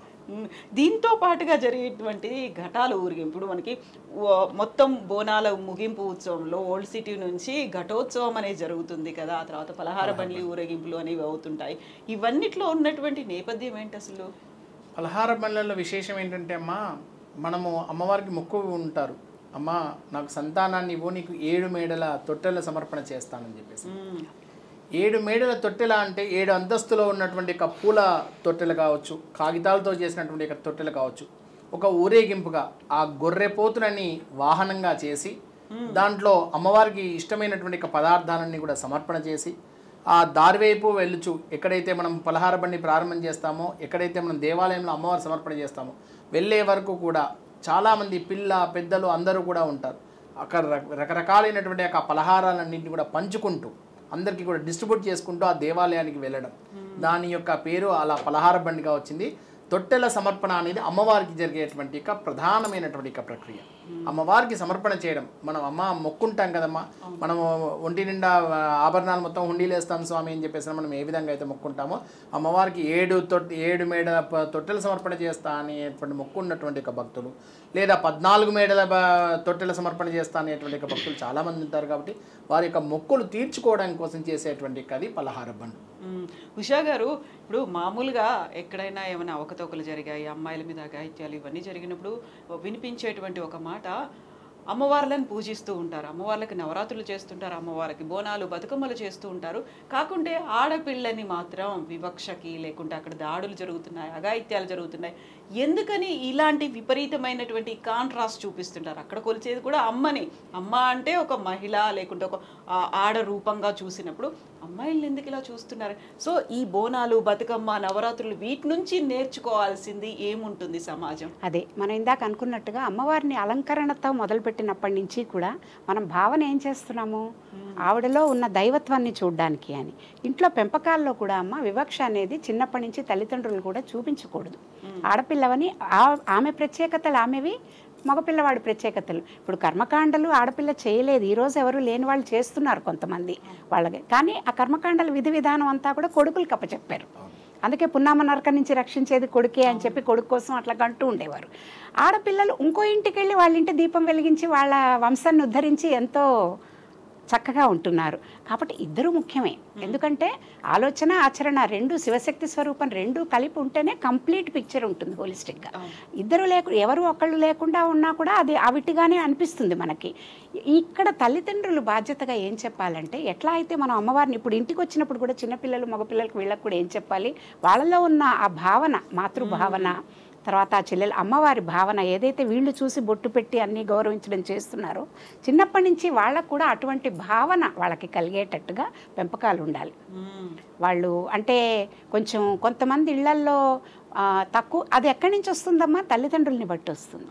తల్లిదండ్రులు వాళ్ళ పరస్పరం వాళ్ళు కొట్లాడుకుంటూ వాళ్ళు ఒకళ్ళనొకళ్ళు నువ్వు తక్కువ, నువ్వేం తీసుకొచ్చావు మీ ఇంటి నుంచి, లేకపోతే నీ వల్ల నిన్ను పెళ్లి చేసుకుని నేను ఇట్లా అయిపోయాను, ఇట్లాంటివన్నీ పిల్లల ముందు అంటుంటే వాళ్ళు ఏం నేర్చుకుంటున్నారమ్మా చూస్తూ. చెప్తే ఎప్పుడూ మారరు పిల్లలు. పిల్లలకి ఎప్పుడూ కూడా ఆచరించేది, మనం ఆచరించేది చూసి నేర్చుకుంటారు. నువ్వు ఎన్ని లెక్చర్స్ చెప్పినా ఎవరు వినరు. నువ్వు ఎలా ఉన్నావు, తండ్రి ఎలా ఉన్నాడు, తల్లి ఎలా ఉంది, ఇంట్లో ఏం చెప్పకుండా సైలెంట్గా ఏం డెమాన్స్ట్రేట్ చేస్తుంది తన నడవడిక, అది చూసి నేర్చుకుంటారు. సో ఇట్లా తల్లి తండ్రి ఉన్నప్పుడు పిల్లల ముందు కొట్లాడుకోకుండా, అరుచుకోకుండా, ఒకళ్ళనొకళ్ళు బ్లేమ్ చేసుకోకుండా పరస్పరం గౌరవం ఇచ్చుకుంటూ, ఆడవాళ్ళని గౌరవం ఇస్తూ, స్త్రీని గౌరవించడం మన సాంప్రదాయం, సనాతన ధర్మం చెప్తోంది. సనాతన ధర్మంలో చెప్పి ఒకవైపు పూజ చేసి ఒకవైపు స్త్రీని ఇట్లా చూడడం అనేది తప్పు కదా. ఆ భావన ఎప్పటికప్పుడు వాళ్ళకి కలిగేటట్టుగా ఇంటి అట్మాస్ఫియరు, స్కూల్ అట్మాస్ఫియరు, ఫ్రెండ్స్, ఇవాళ రేపు మొబైల్స్ వల్ల కదా మనకి దిప్పలన్నీ. మొబైల్స్ ఇంత ఎక్కువైపోయేసరికి 8 ఏళ్ల వాళ్ళు 10 ఏళ్ల వాళ్ళకు నేను చూశానమ్మా ఎంతమందిని పేరెంట్స్ తీసుకొస్తున్నారు నా దగ్గరికి కౌన్సిలింగ్కి. వాళ్ళు ఆ మొబైల్స్లో వాళ్ళు ఏం చూస్తారో, ఎట్లాంటి ఆలోచనల్లో ఉంటారో ఎవరికీ తెలియదమ్మా. చాలా చిన్నప్పుడే వాళ్ళ తల్లిదండ్రులు ఇవి తీసుకుని వాళ్ళు అందులో అన్ని నిషిద్ధమైనవన్నీ చూడడము, దాన్ని ఎక్స్పెరిమెంట్ చేయడం వాళ్ళకి తెలియదు. బాగోగులు చిన్న వయస్సులు వాళ్ళకి తెలియక ఆ మనసులో కలిగే రకరకాల ఆలోచనలకు, ఇప్పుడు ఎలా అయితే కుంతీదేవి మహాభారతంలో టెస్ట్ చేసి చూద్దామని చెప్పేసి కర్ణుడిని కన్నదో, మరి పురాణాల్లో కూడా మనం అలాంటివన్నీ వింటున్నాం కదా. క్యూరియాసిటీ, తెలిసే తెలియని వయస్సు, క్యూరియాసిటీ, వీటి వల్ల వచ్చేవన్నీ కూడా మనం ప్రీచింగ్ వల్ల చేసేది కాదు. ఒక చక్కటి వాతావరణము, ఇట్లాంటి వాటిల్ని ప్రవేశపెట్టడము, అమ్మవారిని గౌరవించడం అంటే ఏమిటి, తల్లిని మాతృదేవోభవ, పితృదేవోభవ, ఆచార్య దేవోభవ, ఇవన్నీ కూడా చాలామంది ఇళ్లలో మేము అలవాటు చేశామమ్మా. ఇది చిన్నపిల్లలకి చిన్నప్పటి నుంచి మేము ఇలాంటి సనాతన ధర్మకి సంబంధించిన ఇవి అన్నీ చెప్తూ వారంకి ఒక క్లాస్ చెప్పున లేవంగానే ఫస్ట్ థింగ్ నువ్వు చేయాల్సింది ఏంటంటే మీ తల్లికి తండ్రికి నమస్కారం చెయ్యి. తప్పేంటమ్మా? థ్యాంక్ యూ అని 1000 సార్లు చెప్తున్నావు రోజుకి. ఎంత మనస్ఫూర్తిగా ఆశీర్వదిస్తారు. వాళ్ళు ఆశీర్వచన బలం ఎంత ఉంటుంది. నీకేమో గౌరవం, నీ హ్యూమిలిటీ పెరుగుతోంది, నీ గౌరవం ఎలా నేర్చుకోవాలో తెలుసు. అలాంటి అలవాట్లు మనలో ఏవైతే ముందు నుంచి చెప్పారో, సంవత్సరంలో ఒక్కరోజు పూజ చేయడం కాదు, ప్రతిరోజు ప్రతి క్షణం కూడా మన తల్లిదండ్రులు మన తోబుట్టువుల్ని ఎలా మర్యాదగా చూడాలి, ఎలా వాళ్ళని పరస్త్రీని మనం చూసినప్పుడు ఏ దృష్టితో చూడాలి, ఈ కథలన్నీ దానికి సంబంధించినవి చెప్పాలి వాళ్ళకి. ఇప్పుడు లక్ష్మణుడి దగ్గరికి నగలు తీసుకెళ్ళి మెళ్ళో నగలు చూపిస్తే గుర్తుపట్టలేదు ఆయన, నాకు తెలియదు ఇది ఎవరు అన్నట్ట. కాలి అందెలు చూపిస్తే గుర్తుపట్టాడు. ఇదేమిటి మరి నువ్వు మెడలో గొలుసులు చూపిస్తే గుర్తుపట్టలేదు, అందెలు గుర్తుపట్టావంటే నేను ఆ సీతమ్మ వారి పాదాలే చూస్తూ ఉంటాను రోజు దండం పెట్టేటప్పుడు, ఆవిడ అందెలు ఒకటే నేను గుర్తుపట్టగలను, మెడలో ఏమేసుకుని పైకి చూడలేదు ఆయన పరస్త్రీని. అది కల్చర్. సో రాధిక్ గారు, మిమ్మల్ని కూడా ఇలాంటి వివక్ష అనేది కనిపిస్తూ ఉంటుంది కదా మామూలుగా. బోనాల టైంలో లేకుంటే పండగల టైంలో మీకు ఇచ్చేటువంటి ప్రయారిటీ కావచ్చు, మిగతా అవన్నీ ఒక ఎత్తు ఉంటాయి. మిగతా రోజుల్లో అదర్ దాన్ ఈ బోనాలు పండుగ రోజుల్లో కాకుండా ఉండేప్పుడు అప్పుడు ఉండే సమాజం చూసేటువంటి ఒక చిన్న చూపో ఇంకోటో ఇవన్నీ ఉంటాయి. హ్యూమిలియేషన్ అంటాం మనం దాన్ని. ఎలా అనిపిస్తుంది? దీని నుంచి బయటికి రావాలంటే ఏం చేయాలి? ఇవన్నీ యాక్చువల్గా చెప్పాలంటే జనాల వే ఆఫ్ థింకింగ్లోనే ఆ వేరియేషన్స్ అన్నీ ఉంటాయి. వాళ్ళ మైండ్ సెట్ వాళ్ళు ఎలా థింక్ చేస్తే ఇప్పుడు మనము ఎలా ఎదుటి వాళ్ళ గురించి అనుకుంటామో మన మైండ్లో కూడా అలాగే వస్తుంది. మనం అలా ఉద్దేశించకపోతే ఎదుటి వాళ్ళని ఎలా చూసినా మనకు అలా వాళ్ళ అప్పుడు ఇప్పుడు కడపకి పసుపు కుంకుమ ఎంత అలంకరణంగా ఉంటుందో ఆ బోనాల పండగ అప్పుడు అంత ప్రియారిటీ ఇచ్చిన వాళ్ళు తర్వాత కూడా అలాగే అనుకోవాలి. ఇప్పుడు ఎవరు ఎట్లా ఏ రకంగా థింక్ చేసినా కానీ మేము మాత్రం అమ్మవారికి ఎప్పుడు కూడా హోల్ సోల్గా డెడికేటెడ్గా ఉంటాం. అదే ఎలా అంటే ఒక ఆషాఢ మాసం శ్రావణ మాసం అనే కాదు, మేము 365 రోజులు అమ్మవారి భక్తి పూజల్లోనే చేస్తూ ఉంటాం. ఇళ్లలో ఎవరైనా గృహప్రవేశాలైనా దేవుడి కళ్యాణాలు అవి చేయించుకుంటూ ఉంటారు. మామూలుగా ఎవరైనా పెళ్ళిళ్ళైనా బోనాలు చేస్తూ ఉంటారు. ప్రతి ఒక్క ఇదిలో వాళ్ళు మమ్మల్ని ముందుగా పిలిచి చేయాలి అని అనుకుంటూ ఉంటారు. అలా స్వభావం ఉన్న వాళ్ళు చాలామంది ఉంటారు. కొంతమంది విమర్శించే వాళ్ళు ఎక్కడికి వెళ్ళినా ఏ రకంగా విమర్శిస్తూనే ఉంటారు. మేము విమర్శించే వాళ్ళని ఎవరిని కౌంట్ చేసుకోము. ఎవరైతే మమ్మల్ని అది చేస్తారో మేము వాళ్ళని కౌంట్ చేసుకుంటాం. ఎందుకంటే మనం వాళ్ళ వే ఆఫ్ థింకింగ్లో మనం వెళ్ళామంటే మనం కూడా డిస్టర్బ్ అవుతాం. అది కూడా లోతుగా వెళ్తేనమ్మా మీరు కూడా నాతో ఏకీభవిస్తారనుకుంటాను శర్మ గారు. లోతుల్లోకి వెళ్తే 3 గుణాలను మనం మొదలు పెట్టుకున్నప్పుడు ప్రతి గుణం అమ్మవారి స్వరూపం. విద్య అవిద్యా స్వరూపిణి, మాయ మామూలు, ఇది అన్నీ పక్కన ఫ్లిప్ సైడ్ అండి. ఒక కాయిన్ ఉంటే ఇటువైపు అమ్మవారిని మనం అనుకుంటుంటే అటువైపు ఇది. అన్ని భావనలు అన్ని ఇవి కూడా అమ్మవారి స్వరూపాలే. వాళ్ళ చేత రాజసికంగా తామసికంగా ఎందుకు ఆవిడ ప్రవర్తింపజేస్తోందో వాళ్ళకి మార్పు వస్తుంది. అందరూ ఒకటేలాగా ఉండరు. అయితే గతంలో కూడా కొన్ని ప్లేసెస్కి మేము వెళ్ళినప్పుడు స్టార్టింగ్లో విపక్షత అనేది ఉండేది. మేము కూడా దానికోసం పోరాడి ఫైట్ చేసి కొన్ని ప్లేసెస్లో అన్ని దగ్గర మాట్లాడితే ఇప్పుడు అందరికీ కూడా ఆ కన్క్లూజన్ అనేది వచ్చింది. అప్పట్లో ఇంత మీడియా ఇవన్నీ ఉండేవి కాదు, జనాలకు ఎక్కువ వీటి కోసం తెలిసేది కాదు. ఇప్పుడు ఈ రన్నింగ్ జనరేషన్లో ప్రతి ఒక్కరికి ప్రతి ఒక్క దానికోసం అవగాహన వచ్చింది. అంటే యూట్యూబ్స్లో కానివ్వండి, నార్మల్గా ఛానల్స్లో కానివ్వండి, చూస్తే తెలిసిపోతుంది ప్రతి ఒక్కరికి. అప్పట్లో ఇంత నాలెడ్జ్ లేక కూడా ఆ రిసీవింగ్లో కొంచెం డిస్టర్బెన్స్ అనేది ఉండేది. కాకపోతే ఇప్పుడు అందరికీ ఒక అవగాహన అనేది వచ్చిందని చెప్పాలి. ఎందుకంటే మమ్మల్ని అందరు రెస్పెక్ట్ చేసి వెళ్ళిన ప్రతి దగ్గర మమ్మల్ని అలా చేసినప్పుడు చేశారనే చెప్పాలి. గతంలో బల్కంపేటలో కళ్యాణ ఉత్సవాలప్పుడు, మళ్ళీ కొన్ని టెంపుల్స్ దగ్గర కొన్ని బోనాలప్పుడు కొన్ని ఇబ్బందులు జరిగినాయి, అవకతవకలు. అవన్నీ మేము అది పెద్దవాళ్ళ దృష్టికి తీసుకెళ్తే వాళ్ళందరూ కన్క్లూజన్ చేసి ఇప్పుడు మమ్మల్ని ప్రత్యేకంగా మేము వస్తున్నాము అని అంటే వాళ్ళని పంపించండి, వాళ్ళని అక్కడ కూర్చునే విధంగా చూడండి, వాళ్ళకి ఏదున్నా లోటు లేకుండా చేసి పంపించండి అని లాస్ట్ ఇయర్ తలసాని శ్రీనివాస్ యాదవ్ గారు కూడా బలకంపేటలో ఎల్లమ్మ కళ్యాణం అప్పుడు కూర్చునే వాళ్ళం, చూసేవాళ్ళము, అన్నీ తిలకించే వాళ్ళం. కాకపోతే తను మమ్మల్ని ప్రత్యేకంగా పిలిచి ఆ కళ్యాణం అయ్యేటప్పుడు వాళ్ళు ఏదైతే చేస్తున్నారో అక్కడ మమ్మల్ని కూడా చేసే విధానంగా చేశారనమాట. అంటే మేము ఆయనకు కూడా థ్యాంక్ఫుల్గానే చెప్పాలి. ఎందుకంటే వాళ్ళకి కూడా మేము ఏం చేస్తాము ఏమి అనేది వాళ్ళకు కూడా కొంచెం క్లారిటీ లేదు. ఇప్పుడు వాళ్ళకు కూడా ఒకసారి పిలిచి వీళ్ళు కూడా వస్తే ఇలా చేస్తారు, వీళ్ళు కూడా దేవుడి పూజలో ఇలా పాల్గొంటారు అన్నది వాళ్ళకు కూడా ఒక క్లారిటీ అనేది వచ్చింది. ప్రభుత్వం ఏడాది మారిపోతూ ఉంటుంది. వెళ్ళిన ప్రతి ప్లేస్లో గుడి దగ్గర కూడా జనాలు కూడా అన్ని విధాలుగా మారుతుంటారు. కాకపోతే మేము ప్రతి ఏడాది బోనాలు చేయాల్సిందే, ప్రతి గుడికి వెళ్ళాల్సిందే, ప్రభుత్వం ఉన్నా లేకపోయినా. కాబట్టి నేను మీ ద్వారా ఏం చెప్తున్నానంటే ఎవరు ఎలా ఉన్నా మమ్మల్ని మాత్రం అలా చూడడం, మా ఇంపార్టెన్స్ మాకు ఇస్తే అది చాలా. అవును శర్మ గారు, మీరు అమ్మవారిని ఆరాధిస్తూ ఉంటారు. వచ్చేటువంటి భక్తుల్లో మనం ఇంతసేపు మాట్లాడుకున్నట్టుగా విభిన్నమైనటువంటి రకాలు ఉంటారు, మనస్తత్వాలు ఉంటాయి. వాళ్ళందరూ కూడా సక్రమంగా ఆలోచించాలి. ఇప్పుడు ఉషా గారు చెప్పినట్టుగా ప్రతి ఒక్కరిలో అమ్మవారి రూపం ఉంటుంది, అలా పూజించాలి. పూజించకపోయినా పర్లేదు, చెడు చేయకుండా ఉంటే చాలు కదా. ఆ భావన రావాలంటే ఏం జరగాలంటారు? కేవలం ఆ పండుగ రోజుల్లో గుడికి వచ్చేసి అమ్మవారికి ఒక దండం పెట్టేసి కావాల్సిన పూజలు చేసేసి వెళ్ళిపోవడం కాదు కదా. సుభిక్షం అనుకుంటాం, అమ్మ కోరుకునేదే అది కదా. సో అమ్మ మెసేజ్ ఇది అని ఏం చెప్తారు మీరు? అంటే ఉషా గారు చెప్పిన విధంగా తల్లిదండ్రుల మధ్యలో నుంచి ఈ యొక్క భావన ప్రారంభం కావాలి. పిల్లలకి పొద్దున్న లేవగానే స్నానం చేయగానే దేవుడి దగ్గరికి వెళ్ళి కాసేపు ఒక 10 శ్లోకాలు నేర్చుకోవడం, దేవాలయానికి వెళ్ళేటప్పుడు సాంప్రదాయమైనటువంటి యొక్క దుస్తులు ధరించి పిల్లల్ని తీసుకెళ్ళడం. తల్లిదండ్రులు కూడా కాస్త పంచె కట్టుకోనో లేకపోతే కుర్తా పైజామా వేసుకొని మీద కండువ వేసుకొని ఆవిడ చీర కట్టుకొని పిల్లల్ని తీసుకొని వెళ్తే ఒక దైవ భక్తి అనేది వాళ్ళల్లో కూడా పెంపొందేటువంటి అవకాశం ఉంటుంది. ఆటోమేటిక్గా ఆ పెంపకం అనేది క్రమక్రమంగా పెద్దగా పెరిగేసరికి పూర్తిగా అమ్మవారి యొక్క దాంట్లోకి నిమగ్నం అయ్యేటువంటి అవకాశం ఉంటుంది. తల్లిదండ్రులే పొద్దున్న లేవగానే పబ్బులకి రెస్టారెంట్స్కి తీసుకెళ్లేటువంటి కల్చర్ ఉన్నట్టయితే ఆటోమేటిక్గా వాడు ఆ రోజునాడు భక్తుడికి ఏదో చుట్టం చూపుగా వచ్చినటువంటి ఒక బంధువు వచ్చిపోయినట్టుగా వచ్చిపోతాడు, కేవలం వాళ్ళ తూతూ మంత్రంగా దండం పెట్టిపోతాడు. అదే ఈ యొక్క తల్లిదండ్రుల సక్రమంగా పెంచినటువంటి యొక్క పెంపకంలో కనుక పెరిగినవాడు ఖచ్చితంగా దైవభక్తితోటి ఉంటాడు. ఈ నాన్ వెజ్ తినాలి, ఈ మద్యాన్నే స్వీకరించాలి అనేటువంటి భావనలో ఉండడు. కేవలం ఆ రోజున అమ్మవారికి చాలా ప్రీతికరమైన రోజు, బోనం సమర్పణ చేసే రోజు అని చాలా శ్రద్ధాభక్తులై ఉంటారు. ఎంజాయ్ చేసేవాడు చేస్తాడు. చెప్పాను కదా, 2 రకాలమైన పెంపకం. అదంతా మళ్ళీ జీవితాంతం కూడా కంటిన్యూ అవ్వాలి. కేవలం పండుగ రోజులో మాత్రమే ఈ భక్తి అనేది చూపించకుండా అని ఉండాలనేది మా భావన. థ్యాంక్ యూ సో మచ్ అండి. నిజంగానే బోల్డ్ అనే విషయాలు మనం మాట్లాడుకున్నాం. థ్యాంక్ యూ శర్మ గారు, ఉషా గారు, థ్యాంక్ యూ సో మచ్ అండి. రాధిక్ గారు, thank you so much for coming here అండి. Thank you so much. ఇది ఇవాల్టి స్పెషల్ డిస్కషన్ చర్చ with Kavitha. Thank you so much for watching.